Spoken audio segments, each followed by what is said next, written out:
দখলদার ইসরায়েলের বিরুদ্ধে কোনো রাষ্ট্র সরাসরি কথা বলতে সাহস না দেখালেও ইয়েমেনের মতো একটা দরিদ্রপীড়িত রাষ্ট্রের একটি গোষ্ঠী অর্থাৎ হুতি বিদ্রোহী তারা কিন্তু এখনও পর্যন্ত দখলদার ইসরায়েলের জন্য এক প্রকার আতঙ্ক হয়ে দাঁড়িয়েছে।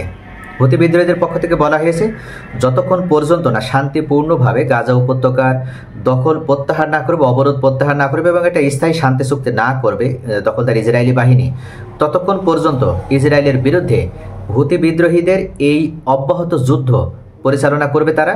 এবং এখানে তাদের পার্শ্ববর্তী যে পারস্য উপসাগর, এমনকি আরব সাগর বা লোহিত সাগর ব্যবহার করে ইসরায়েলি কোনো পণ্যবাহী জাহাজ যদি এই দিকতে যাতায়াত করার চেষ্টা করে, তাহলে সেগুলোকে টার্গেট করে পানিতে এক প্রকার মিশিয়ে দেবে। তো প্রিয় ভিউয়ার্স, এতদিন পর্যন্ত বিভিন্ন মিসাইল বা ব্যালিস্টিক ক্ষেপণাস্ত্র হামলা করার মাধ্যমে ইয়েমেনের এই হুতি বিদ্রোহে তারা ইসরায়েলের অভ্যন্তরে সফলভাবে আক্রমণ পরিচালনা করলেও এবার নতুন এক অস্ত্র নিয়ে আসলো এই হুতি বিদ্রোহীরা, যে অস্ত্রে ইতিমধ্যে দখলদার ইসরায়েলি বাহিনীর মনে কম্পন শুরু হয়ে গেছে। ইসরায়েলের জমদূত হয়ে এবার হাজির হলো ইয়েমেনের ড্রোন। একের পর এক ভয়াবহ হামলা চালিয়ে দখলদারদের সাহেস্তা করছে ইয়েমেনি যোদ্ধারা। এবার যে হামলা চালিয়েছে গোষ্ঠীটি, তাতে রাতের ঘুম উড়ে গেছে বেনিয়ামিন নেতানিয়াহুর।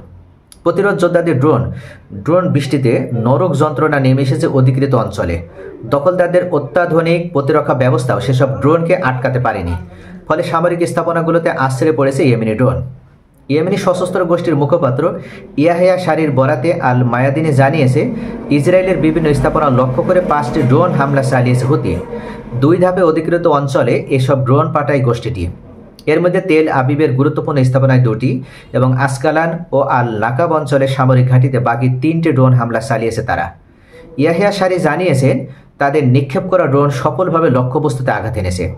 তবে ইসরায়েলি বাহিনীর দাবি, ইয়েমেনের একটি ড্রোন সফলভাবে আকাশেই ধ্বংস করা হয়েছে। নির্যাতিত ফিলিস্তিনিদের পাশে দাঁড়িয়ে শুরু থেকে ইসরায়েলি হামলা চালিয়ে আসছে ইয়েমেনের এই সশস্ত্র গোষ্ঠী। কদিন আগে দখলদারদের বিরুদ্ধে সামরিক অভিযানের 4র্থ ধাপে প্রবেশের ঘোষণা দেয় তারা। সেই ঘোষণার পর তৃতীয়বারের মতো ইসরায়েলি হামলা চালালো প্রতিরোধ গোষ্ঠীটি। ইয়েমেনি গোষ্ঠীটির মুখপাত্র বলেছেন, এই অভিযান ততক্ষণ চলবে যতক্ষণ না গাজায় আগ্রাসন বন্ধ হবে এবং গাজা উপত্যকায় অবরোধ তুলে নেওয়া না হবে। এর আগে ইসরায়েলের প্রধান বিমানবন্দর বেন গুরিয়ান এয়ারপোর্টকে লক্ষ্যবস্তু বানিয়ে হাইপারসনিক ক্ষেপণাস্ত্র প্যালেস্টাইন 2 ছোড়ে হুতিরা। সেই হামলায় ভয়াবহ বিপর্যয় সৃষ্টি হয়েছে এয়ারপোর্টটিতে এবং কিছু সময়ের জন্য বিমানবন্দরের সব কার্যক্রম বন্ধ হয়ে গিয়েছিল। তারও আগে লোহিত সাগরে একটি বাণিজ্যিক জাহাজ ডুবিয়ে দেয় এই গোষ্ঠীটি। সেই সাথে আন্তর্জাতিক জাহাজ প্রতিষ্ঠানগুলোকে সতর্ক বার্তা দিয়ে হুতি জানায়, ইসরায়েলের সাথে বাণিজ্য বন্ধ এবং বন্দর ব্যবহার করলে যে কোনো দেশে যে কোনো জাহাজকে বৈধ লক্ষ্যবস্তু বানাবে তারা। ফিলিস্তিনিদের প্রতি সংহতি জানিয়ে লোহিত সাগরে নিয়মিত অভিযান পরিচালনা করছে ইয়েমেনি এই গোষ্ঠীটি। মূলত গাজায় দখলদার সরকারের আগ্রাসন কমাতেই এসব হামলার মাধ্যমে বার্তা দেওয়ার চেষ্টা করে আসছে তারা। তবে সেসব কানে না তুলে গাজা আগ্রাসনের মাত্রা আরও বাড়িয়ে দিয়েছে বেনিয়ামিন নেতানিয়াহুর বাহিনী। তো প্রিয় ভিউয়ার্স, এই মুহূর্তে বিশ্বের অন্য কোনো শক্তিশালী রাষ্ট্র বা মুসলিম রাষ্ট্র হিসেবে সৌদি আরব তারা বিশ্বাসঘাতকতা করে ইসরায়েলের পক্ষে থাকলেও ইয়েমেনের এই সশস্ত্র গোষ্ঠী তারা গাজা উপত্যকা, গাজায় মানবতার বিরোধী যে অপরাধ পরিচালনা করছে দখলদার ইসরায়েলি বাহিনী, সেটার বিরোধিতা করছে এবং তারা গাজার এই নিরীহ মানুষের পক্ষে রয়েছে। সকলে ভালো থাকুন। Thanks for watching.